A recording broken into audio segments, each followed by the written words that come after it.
सुतं देवं कंसचारूढमर्दनम्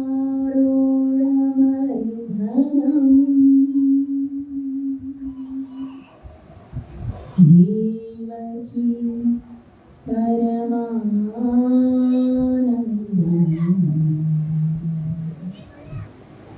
कृष्णं वन्दे जगद्गुरुं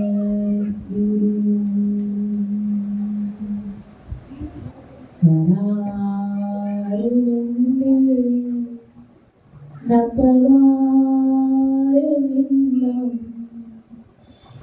मुखारविन्दे विनिवेशयन्तम्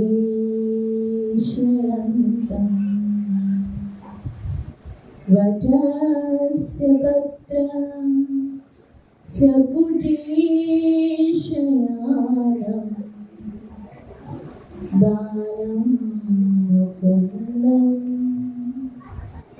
मनसा स्मरामि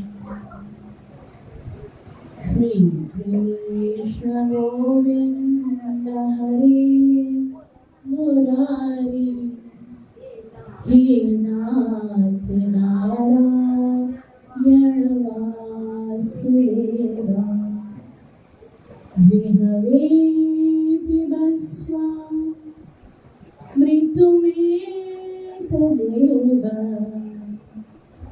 गोविन्द नामो धर्माधवेति नारायणं नमस्कृत्य नरं चैव नरोत्तमं दैवीं सरस्वतीं व्यासं ततो जयमुदीरये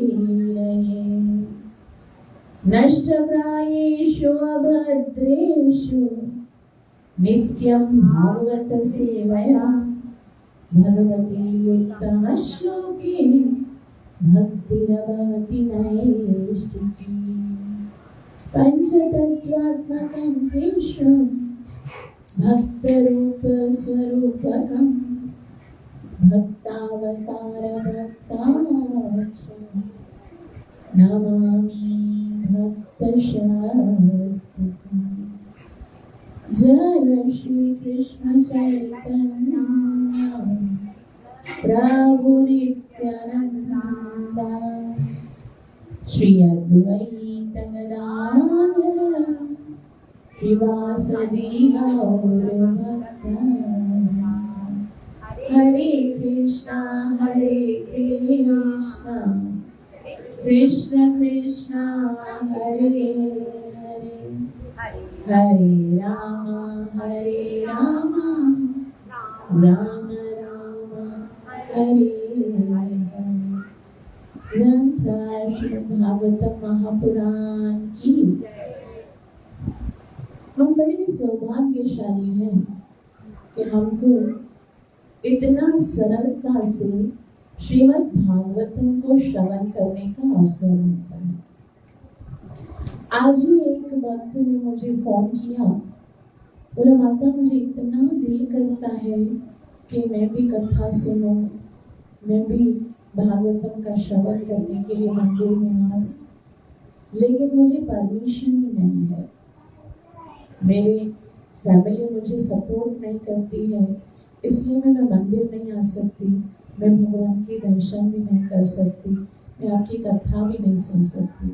इवन मेरे पास मोबाइल में व्हाट्सएप भी नहीं है जिसमें मैं कथा श्रवण कर सकूं। आपको पता है हम कितना सरल लेते हैं ना कि भाई हर हफ्ते तो कथा होती है ना, हर हफ्ते कथा होती है, जब मूड होगा तब जाएंगे, जब नहीं होगा तब नहीं जाएंगे, जितने बजे मूड होगा तब जाएंगे। पता है 10 बजे खत्म होती है कथा और हम देखते हैं, अभी देखो 9:30 बजे ना, अभी पूरा टेम्पल खाली है। 10 बजने वाले होंगे ना, 5 मिनट बजेंगे, 10 मिनट बजेंगे, पूरा भर जाएगा। लव मात्र साधु संत बोलेंगे भाई जहाँ निकलना। जब आप निकल ही रहे हैं घर से कथा सुनने के लिए, तो उस समय क्यों नहीं जब कथा प्रारंभ होती है ना। वो बहुत भाग्यशाली होते हैं जो स्टार्ट में जब संकीर्तन स्टार्ट होता है वहां से कथा को लेते हैं, क्योंकि पूरा जब तक हम लोग ऐसे घर में भी हम देखते हैं कोई एक टुकड़ा रोटी का दे दे तो क्या हमारा पेट की भूख खत्म होती है? पूरी रोटी चाहिए होती है ना भाई, पूरी प्लेट, एक टुकड़ा दे दिया लोग खाने में ये खाना है तुमको। तो इसी तरह से हमारा जो ये भोजन होता है ना, भौतिक खाना भोजन जो होता है वो हमारे शरीर की भूख मिटाता है, और भगवान की जो कथा है वो हमारी आत्मा की भूख मिटाती है। टुकड़े टुकड़े से नहीं होता है, पूरी रोटी खानी पड़ती है।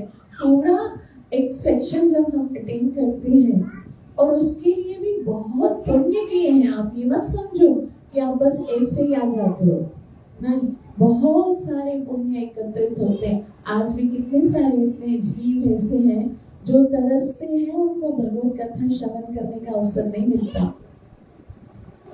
तो हमारा बहुत बड़ा सौभाग्य है कि भगवान ने हमें इस योग्य बनाया कि हम भगवान की कथा सुन सकते हैं। जिनके बच्चे शोर कर रहे हैं उनको बोलो वो माता जी बाहर बैठे बच्चों के साथ, ताकि कथा डिस्टर्ब हो। श्रीमद् भागवतम के 10वें स्कंद के 26वें अध्याय के अंतिम 3 श्लोक ले गए हैं, वो आज हम पढ़ेंगे। श्लोक नंबर 23, 24 और 25। तो अब तक हमने पढ़ा कि सारे ब्रजवासी जब उन्होंने देखा कि भगवान श्री कृष्ण ने किस तरह से गोवर्धन पर्वत को उठाया, तो वो बहुत ज्यादा आश्चर्यचकित हो गए और नंद बाबा के पास आए। आश्चर्यचकित हो गए कि ऐसा कैसे, कोई साधारण व्यक्ति ऐसे कैसे कर सकता है? भगवान की लीलाएं इतनी आश्चर्यमयी है कि आप सोच भी नहीं सकते कि ऐसा भी संभव है। 7 साल का छोटा सा बच्चा और वो गोवर्धन पर्वत उठा, वहां पर किसी को नहीं पता कि ये भगवान है, किसी को पता थोड़ी है। आप सोचो, आज अगर कोई बहुत बड़ा यंग कोई बॉडी बिल्डर भी किसी पहाड़ को उठाएगा तो कितनी हैरत की बात लगेगी ना, सबको कितना लगेगा, अरे पूरा पहाड़ उठा लिया, सिर्फ थोड़ी देर के लिए उठा। लेकिन कृष्ण ने क्या किया, 7 दिन 7 रातों तक उल्टे हाथ की छोटी सी उंगली के ऊपर वाले ओर पर पूरा गोवर्धन उठाया। तो क्या ये आश्चर्यजनक बात नहीं है? कितनी हैरत! भगवान की लीला इतनी आश्चर्यजनक है, इतनी आश्चर्यजनक है कि अगर हमको ये नहीं लगे ना, हम अगर ये ना सोचें कि ये भगवान है, तो हम समझें कि ये सब जो भी बोल रहे हैं ना काल्पनिक है। काल्पनिक मतलब जस्ट ये क्या है, माइथ्स है, कोई स्टोरीज है, इसमें कोई सत्य नहीं है। वरना सत्य हो सकता है क्या? आप सोचो, एक छोटा बच्चा है, पूरे जंगल में अग्नि लग जाती है, अग्नि लग जाती है और सब परेशान हो जाते हैं, गैया परेशान हो जाते हैं, ग्वाले परेशान हो जाते हैं, सब परेशान हो जाते हैं। अब तो हम सब मर जाएंगे। जंगल में अग्नि लगी है, आप समझो आप वहां पर हो, पूरा जंगल अग्नि में भड़क कर बस विध्वंस होने वाला है, और एक छोटा सा बच्चा बोलता है कुछ नहीं, अभी बस तुम ऐसा करो, आंखें बंद करो, आंखें बंद करोगे तो मैं तुमको एक ऐसा जादू दिखाऊंगा, सारी अग्नि खत्म हो जाएगी। हम होते तो क्या बोलते? हमारा अपना ही बेटा अगर ऐसे बोलता कि भाई तुम आंखें बंद करो, मैं मैजिक करूंगा, हमको विश्वास आता? लोग बोलते पागल हो गए, अग्नि लगी हुई, मरने वाले, निकलने की बात करो, आंखें बंद करो, मजाक सूझ रहा है तुमको, है ना? ऐसे लगता। लेकिन ये ब्रजवासी मानते नहीं थे कि कृष्ण भगवान है, लेकिन बस कृष्ण जो बोलता है हमें वो करना है। कृष्ण ने जो बोल दिया बस वही हमारे जीवन का लक्ष्य है, और आंखें बंद करके बैठ गए। और कृष्ण क्या करते हैं, वो जो जिस तरह से हम ना मैंगो शेक पीते हैं ना, तो सबने पिया होगा द्वादशी के दिन, उसी तरह से पूरी अग्नि बगैर गिलास के ऐसे करके पी ली। ऐसा भगवान, हर कार्य ऐसा है कि हम सोच भी नहीं सकते कि इतना भयंकर कार्य है। कैसे छोटा सा बच्चा जो है इतने बड़े राक्षस को जो उड़ रहा है उसको लेके जा रहा है और उसको ट्रक करके गिरा के मार डालता है। एक इतनी खतरनाक, इतनी भयंकर राक्षसी आती है, दूध पीते हुए, इतना छोटा सा कृष्ण है, बिल्कुल चुन्ना सा, दूध पी रहा है और दूध पीते पीते फूटना के प्राण है। तो क्या हमको लगता है, कभी कभी लोग सोचते होंगे ये सारी झूठी झूठी में कथाएं लिखी हुई हैं। ऐसा थोड़ी हो सकता है, कोई बालक थोड़ी ना ऐसे कर सकता है। झूठी झूठी में लगता भी है ना कि ये कोई सत्य थोड़ी हो सकता है। अब देखो, इसी संसार में जिसमें हम लोग रहते हैं, इस भौतिक जगत में हम बहुत सारे फिल्म इंडस्ट्रीज में हम देखते हैं, स्टोरीज होती हैं, कहानियां होती हैं। उसको हम जब सुनते हैं ना तो हम कितना एंजॉय करते हैं, है ना। एक छोटा सा बच्चा होगा, अगर कोई मैजिक वाली फिल्म हो और उसमें छोटा सा बच्चा मैजिक कर रहा है, या कोई हीरो है वो मैजिक करता है, जैसे समझो बाहुबली में वो इतना बड़ा हाथी है और हाथ से उसको रोक देता है, इतनी बड़ी ट्रेन जा रही है और उसको ट्रेन को पकड़ लेता है, तो हमको कैसा लगता है, वाओ, है ना। हमको लगता है क्या तो एडवेंचर है फिल्म में, कितना मजा आया, कितना इसने किस तरह से इतनी सारी भयंकर सेना थी और अकेले उसने तीर चलाया, सारे लोगों को मार डाला। कैसा लगता है ना, हमको पसंद लगता है ना। ऐसे जैसे कार्य होते हैं बहुत ही स्टॉनिक होते हैं। तो भगवान ने सोचा देखो ये मनुष्य लोग को तो ये सी चीजें अच्छी लगती हैं, तो मैं भी कुछ ऐसे कर्तव्य करके दिखाता हूँ। भगवान कृष्ण का नाम है ना, कृष्ण का क्या मतलब है, आकर्षित करने वाला। और भगवान को पता है ये लोग इसी से आकर्षित होते हैं, तो भगवान ऐसी ऐसी लीलाएं करते हैं और हमारी बुद्धि से बिल्कुल परे होती है। हम अपनी बुद्धि से उसको समझ नहीं पाते। लेकिन प्रॉब्लम क्या हो जाती है, ये संसार की जो फिल्म इंडस्ट्रीज वाले जो कार्य करके दिखाते हैं ना, उनकी ओर हम आकर्षित हो जाते हैं। वाह क्या हीरो है।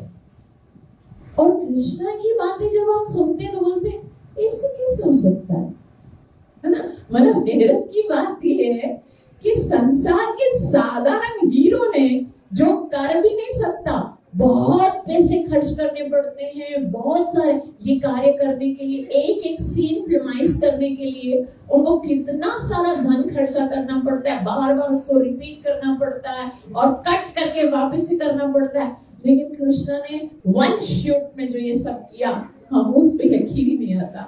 और दूसरी मजे की बात यह है कि संसार के हीरो अभी जो होते हैं उनकी ओर इतना जल्दी आकर्षण हो जाता है। कृष्ण जो ऑल अट्रैक्टिव हैं, जो ना केवल मनुष्य को बल्कि देवताओं को भी आकर्षित करने वाले हैं, उनकी ओर आकर्षण ही नहीं होता, उनकी ओर हमारा मन लगता ही नहीं है। उनके जो हीरो होते हैं ना, जो संसार के हीरो हीरोइंस होते हैं, उनके बारे में यदि हम सब सोचते नहीं है, माला करते हैं ना, तो भी कभी कभी हमने जो फिल्म में देखा होता है वो याद आता है। और कृष्ण के लिए सोचने का सोचते हैं, भाई अभी मुझे कृष्ण पे ध्यान लगाना है, अच्छे से जप करना है, फिर भी नहीं आता, फिर भी वो संसार याद आ जाता है। तो इसका कारण क्या है कि बहुत जन्मों तक संसार में इतना लिप्त हो गए कि ऑब्जर्व हो गया, संसार जो है ना उसमें हम लिप्त हो गए। तो अब क्या करना है, अब उतना ही समय हमें कृष्ण को देना है, उतना ही समय जो संसार को दिया। आप खुद देखो, चलो ठीक है, एक दिन होता है ना, एक दिन में 24 घंटे होते हैं, ठीक है। 24 घंटे में से कितना समय हम कृष्ण को याद करते हैं और कितना समय हम भगवान को देते हैं। खाली एक दिन का अगर हम लोग कंक्लूड करें कि भाई कितना समय हम संसार को देते हैं। सुबह उठते हैं, पूरा का पूरा माइंड में यही होता है, आज ये करना है, यहाँ जाना है, आज ये पहनना है, आज उधर ये प्रोग्राम है, आज ये है, आज ये। सारा दिन का मतलब अगर देखा जाए तो बड़ा जो हिस्सा होता है ऑफिस में जाना, स्टडी करना, घर की सफाई करना और लोगों के साथ डील करना, ये सारा तो भौतिकता को देते हैं।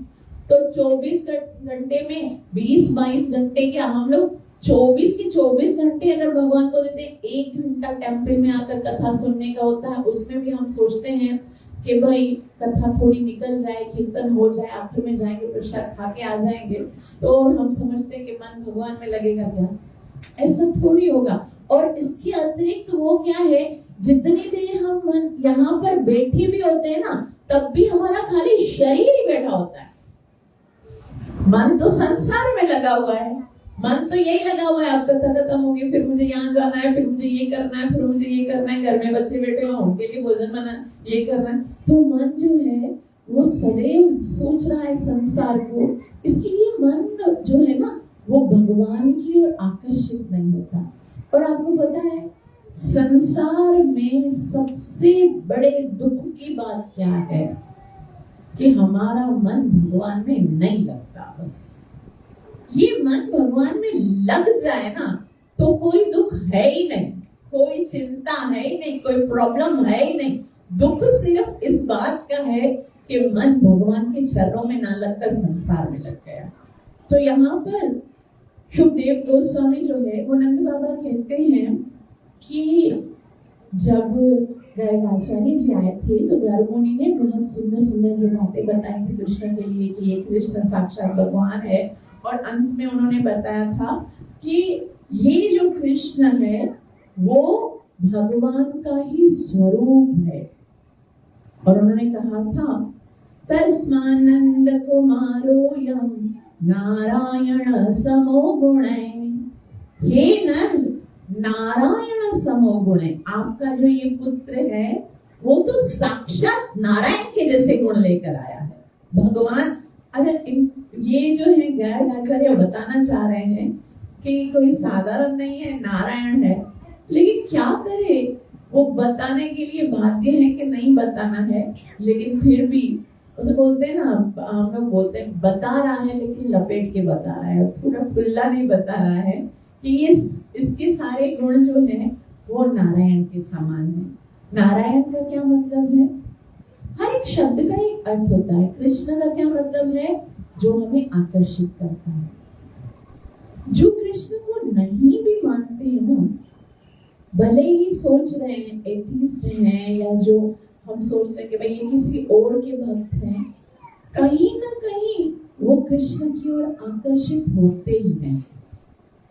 कृष्ण ऐसा है जो किसी को भी आकर्षित ना कर सके, ऐसा हो ही नहीं सकता है। एक बार क्या हुआ, मुझे एक व्यक्ति ने बोला कि ये कृष्ण आपका भगवान है। मैंने कहा वो असल में कृष्ण भगवान के स्वरूप को मानते नहीं थे। बोले कृष्ण आपका भगवान है? मैंने कहा हाँ। बोला मगर ये तो काला है। तो मैंने कहा अच्छा, मेरा भगवान काला तो फिर भी है, तुम्हारा भगवान बेचारा उसका तो कोई रूप है ही नहीं, उसके पास तो रंग है ही नहीं, मेरा तो फिर भी काला तो है। मतलब अट्रैक्ट होता है, कुछ ना कुछ सोचने को देता है कृष्ण उसको कि ये देखो मेरे अंदर। किसी व्यक्ति, जो एक व्यक्ति था, ट्रेन में जा रहे थे तो गुरु महाराज जो है ना वो भगवान का नाम जप कर रहे थे। और उन्होंने उनसे पूछा, एक व्यक्ति ने पूछा कि आप किसका नाम जप कर रहे हो? बोला मैं अपने भगवान कृष्ण का नाम जप कर रहा हूँ।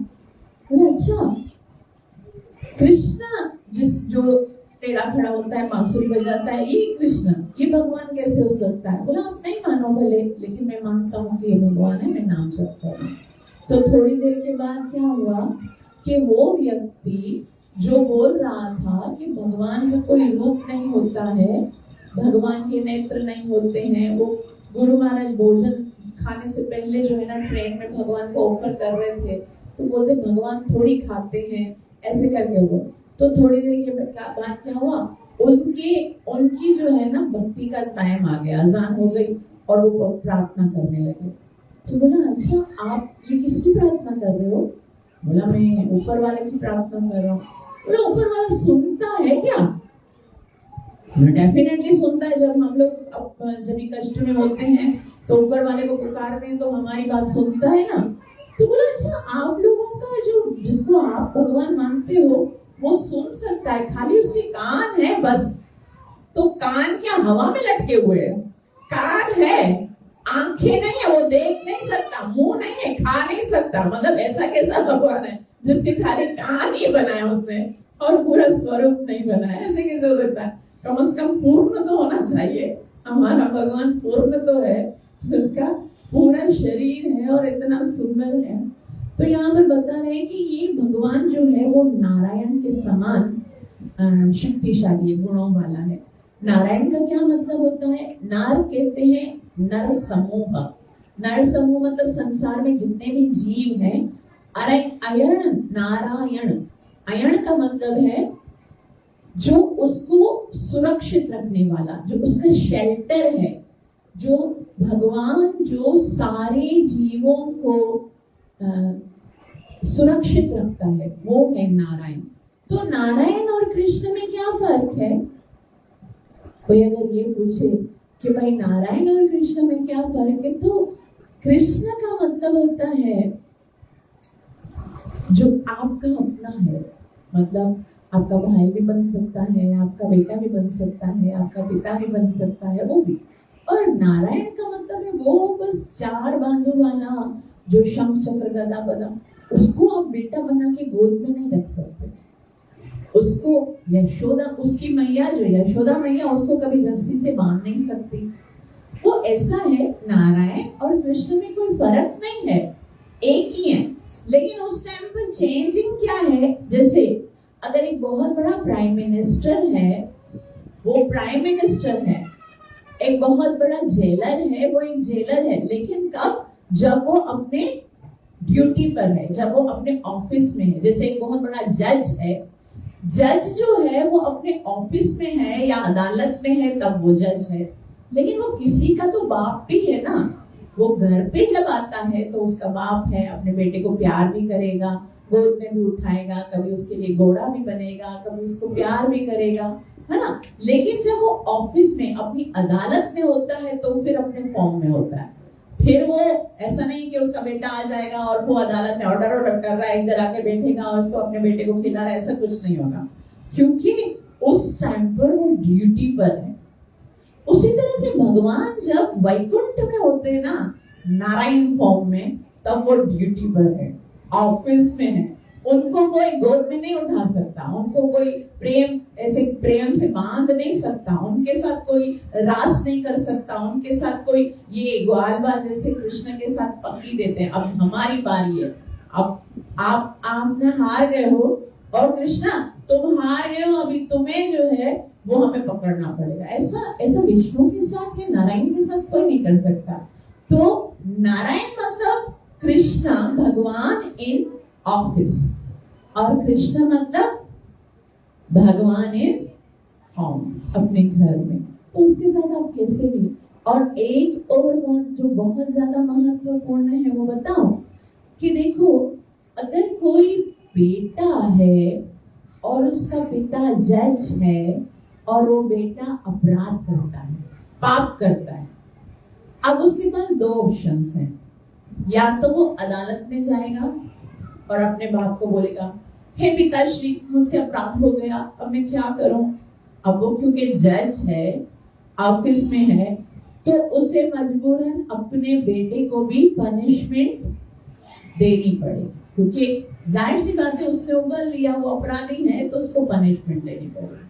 लेकिन वो अदालत में ना जाकर घर में जाता है, जब बाप घर पे है, और वो बोलता है, पिताश्री मुझसे बहुत बड़ी भूल हो गई, मुझसे गलती हो गई, मैंने बहुत बड़ा पाप किया है, मैं आपके पास आया हूँ, आप तो सबको जानते हो, बड़े बड़े वकीलों को जानते हो, आप कृपा करके किसी तरह से मुझे इस केस से छुड़ा दीजिए।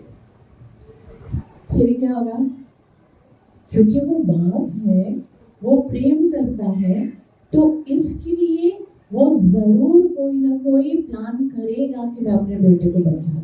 भले वो जज है, लेकिन क्योंकि घर पे आए। और उससे भी बड़ी बात बताऊं, अगर साथ में माँ बैठी हुई है तो मैया गलती हो गई, बोलिए ना पिताजी को, मुझसे बहुत बड़ी गलती हो गई, आप बोलोगे तो वो जरूर कुछ ना करे। और फिर माँ क्या बोलेगी? है ना, हो गया तो हो गया, कि अभी करे बचाए जो पुत्र जो जेल में जो नहीं जा। तो माँ जो है ना, वो कैसे भी करके पति को भी बोले, खबरदार जब मेरे बेटे को तुमने जेल में कहा। उसी तरह से हम सब भी तो पापी है ना, पाप तो करके आए ना, संसार में आए हो, एक बात की गारंटी है कि हम पापी हैं। और पापी है तो अगर नारायण के पास चले गए, वो जज बैठा हुआ है, वो तो पूरा का पूरा डिसीजन देगा। लेकिन कृष्ण के पास आएंगे तो कृष्ण क्या कहते हैं कि सर्व धर्मान परित्यज्य मामेकं शरणं व्रज अहम त्वं सर्व पापेभ्यो, मैं सारे पापों से मुक्त कर लूंगा। और साथ में यदि राधा रानी बैठी हुई है तो, और हम प्रेम से कहते हैं हरे कृष्णा कृष्णा कृष्णा हरे हरे, हरे राम राम राम हरे हरे, फिर तो बस कोई प्रॉब्लम ही नहीं है ना, हो गया, सब सारे प्रॉब्लम सॉर्ट आउट हो गए। तो यहाँ पर वो बोलते हैं कि ये जो आपका पुत्र है वो नारायण सरीखा है। और आगे कहते हैं कि नंद महाराज ने कहा, जब गर्ग ऋषि ने शब्द कहकर अपने घर चले गए और मैंने विचार करने लगा कि कृष्ण हमें क्लेश, समस्त क्लेशों से दूर रखता है। वास्तव में भगवान नारायण का अंश भी है। तो सारे जितने भी कष्ट हैं उनसे हमें कौन दूर रखता है? कृष्ण दूर। देखो, भगवान की कथा श्रवण करने से क्या पहला लाभ क्या होता है कि वो हमारे जितने भी मन में संशय है ना, जो डाउट्स है ना, वो खत्म होते हैं। पहले देखो, सारे ब्रजवासी आए थे नंद बाबा, उनके मन में संशय थे कि कैसे हो सकता है, आश्चर्य। लेकिन जब नंद लिखा है, शास्त्रों में बताया गया है, गुरु के द्वारा सुना गया है, बस उसको एज इट इज स्वीकार करना है। भगवान की, जैसे संसार में एक हमारे मनुष्य का एक इतना बड़ा दुर्भाग्य कहा जाए, कोई भी कुछ करता है ना तो हम अपनी टिप्पणी देते हैं, उसको ऐसे नहीं करना चाहिए, ऐसा करना चाहिए। और भगवान के लिए भी ये लोग सोचते हैं कि नहीं, कृष्ण को ऐसे करना चाहिए, कृष्ण को ऐसे नहीं करना चाहिए, राम को ऐसे करना चाहिए। अरे वो भगवान है, भगवान के कार्यों में आपको कुछ बोलने की आवश्यकता नहीं, बस सुनो चुपकर। कृष्ण ने क्यों किया, ये प्रश्न कभी नहीं निकलना चाहिए। कृष्ण ने ये किया, अच्छा, और फिर क्या किया? जैसे सुखदेव गोस्वामी बता रहे हैं और परीक्षित महाराज कैसे सुनते हैं, अच्छा फिर कृष्ण ने क्या किया, उसके बाद कौन सी लीला की, उसके बाद क्या किया, और सुनते सुनते सुनते हृदय के अंदर से सारा मोह खत्म हो जाता है, भय समाप्त हो जाता है।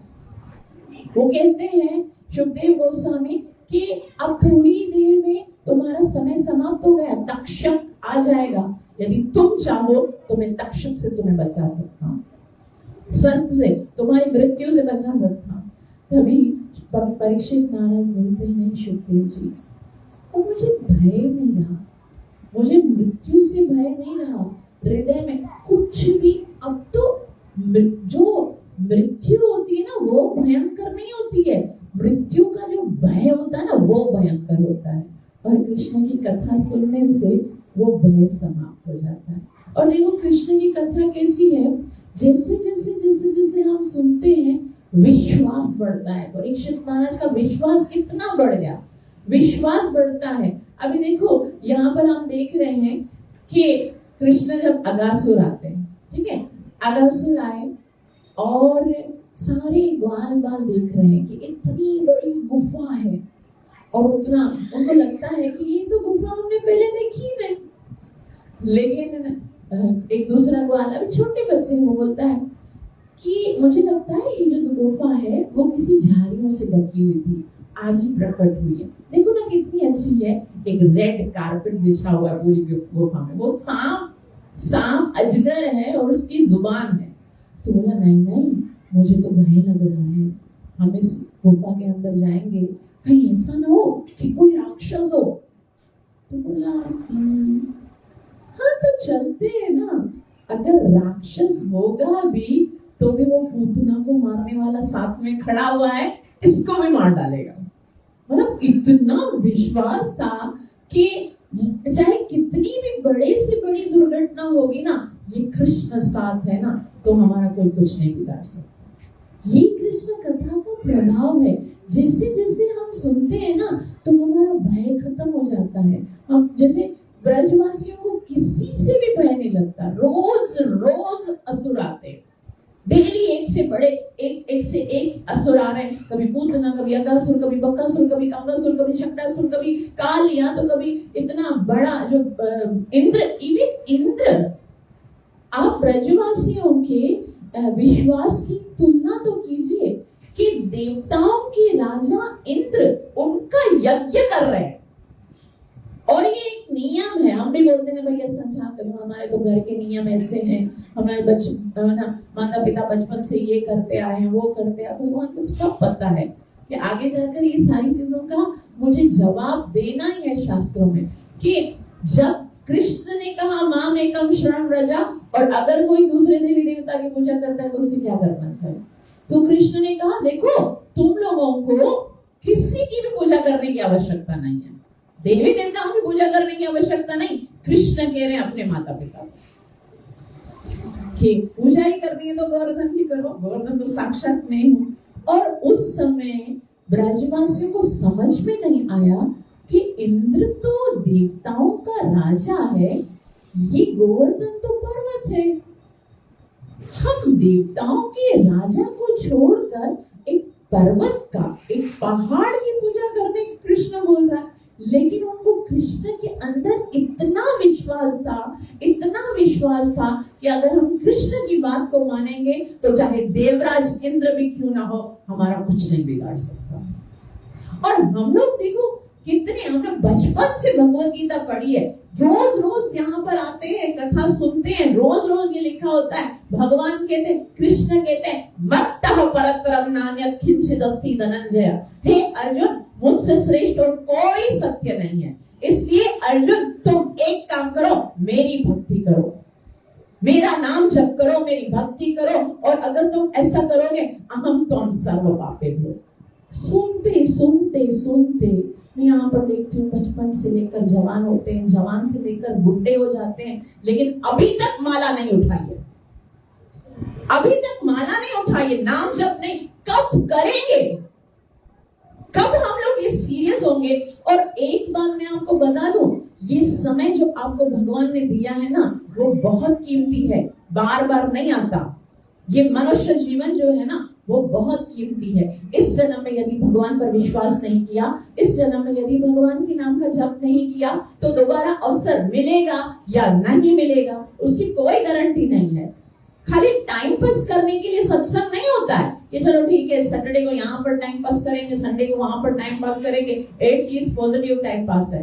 टाइम पास करने के लिए नहीं होता, जीवन परिवर्तन करने के लिए होता है। यदि हमारे जीवन में कोई परिवर्तन ही नहीं आ रहा है, यदि ना हम नाम जप कर रहे हैं, नाम भगवान को भोग लगा रहे हैं, वही तो खाते हैं जो आहार निद्रा वही मैथुन जो जानवर करते हैं वही करते आ रहे हैं, तो फिर क्या फायदा हुआ हमारे सत्संग श्रवण करने का? यदि हमारा कृष्ण के अंदर विश्वास ही नहीं अभी तक, यदि हमको ये भी विश्वास नहीं है कि कृष्ण भगवान है और वही हमें प्रोटेक्ट करेंगे, तो फिर लाभ क्या लिया हम लोगों ने? सत्संग का मतलब केवल श्रवण नहीं होता है, सत्संग का मतलब होता है अपने जीवन को परिवर्तन करें।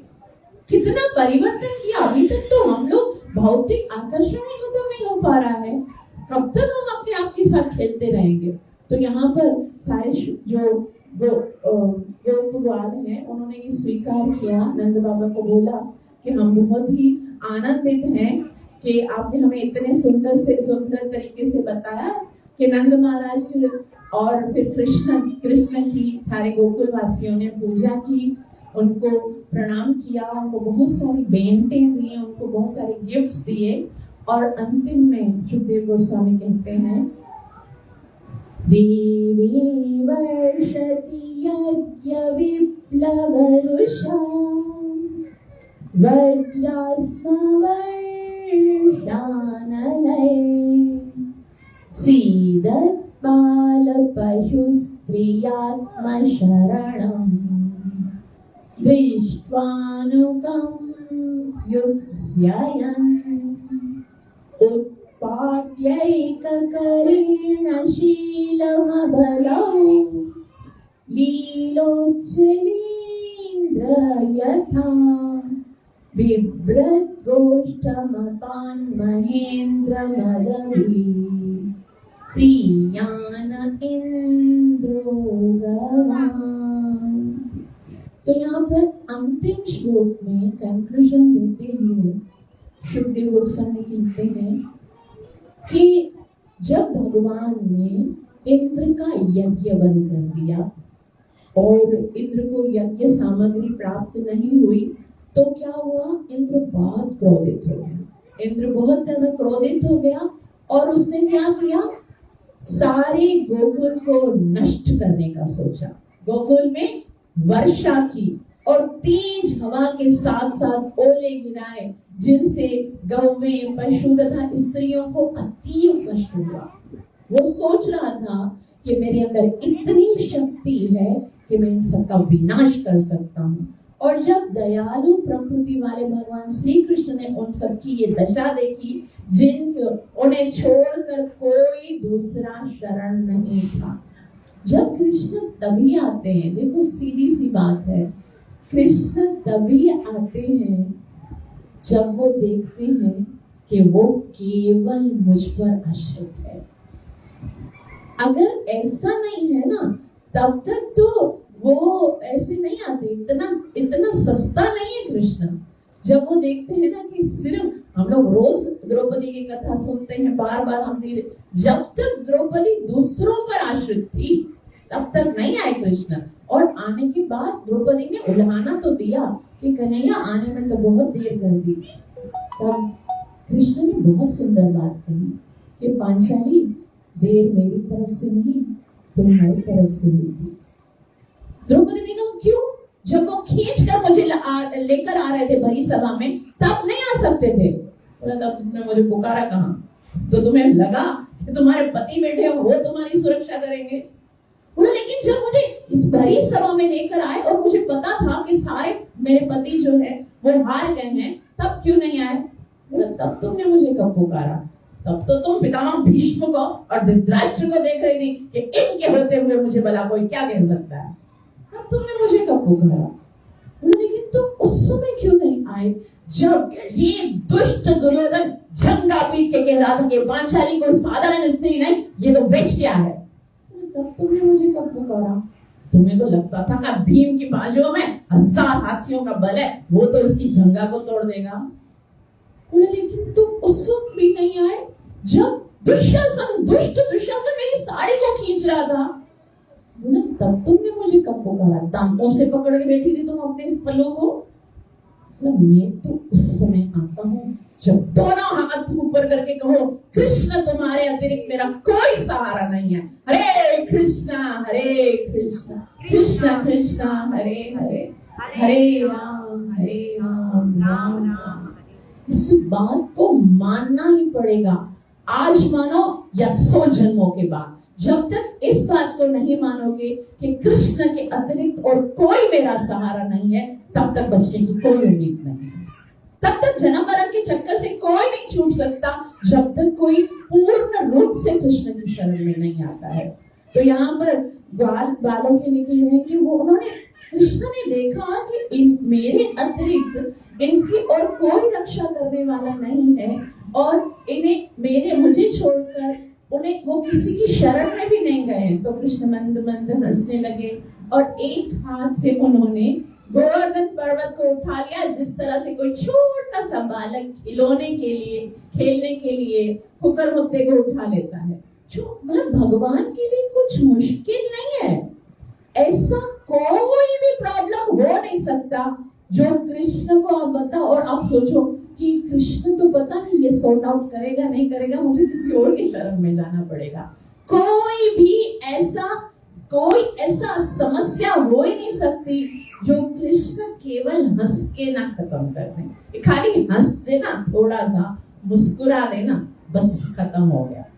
सारे प्रॉब्लम्स उसी टाइम पर शांत हो जाते, चाहे साक्षात देवराज इंद्र अपनी पूरी सेना के साथ पूरे ब्रज को डिबोने के लिए ना आ जाए। कृष्ण के लिए कुछ मुश्किल नहीं है, मुश्किल सिर्फ हमारे अंदर है कि हम सरेंडर नहीं करते, हम शरण में नहीं आते।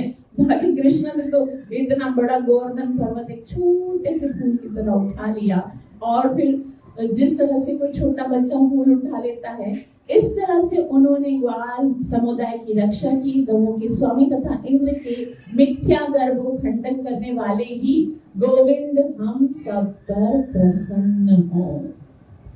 तो यहाँ पर सुखदेव गोस्वामी जो है 26वें अध्याय को समाप्त करते हैं, जिससे हमें ये सीखना है कि हम पूर्ण रूप से कृष्ण की लीलाओं को श्रवण करके उस पर हमें विश्वास करना है, और जैसे जैसे हम सुनेंगे वैसे वैसे हमें भगवान की ओर आकर्षण उत्पन्न होगा। Thank you so much. आप सबका बहुत बहुत धन्यवाद जो इतना प्रेम से श्रवण किया। कृपया मुझे आशीर्वाद अवश्य दीजिएगा कि मैं प्रेम से हरि नाम का उच्चारण कर सकूं और गुरु और गौरंग को अपनी सेवा और साधना से प्रसन्न कर सकूं। ग्रंथराज श्रीमद् भागवत महापुराण की, कलि पावन अवतार चैतन्य महाप्रभु की, कलियुगाधार हरे कृष्ण महामंत्र की, गौर प्रेमानंदी। 5 मिनट के लिए हरि नाम का संकीर्तन करेंगे। आप सब हरि नाम संकीर्तन यज्ञ में अपनी आहुति अवश्य डालिएगा।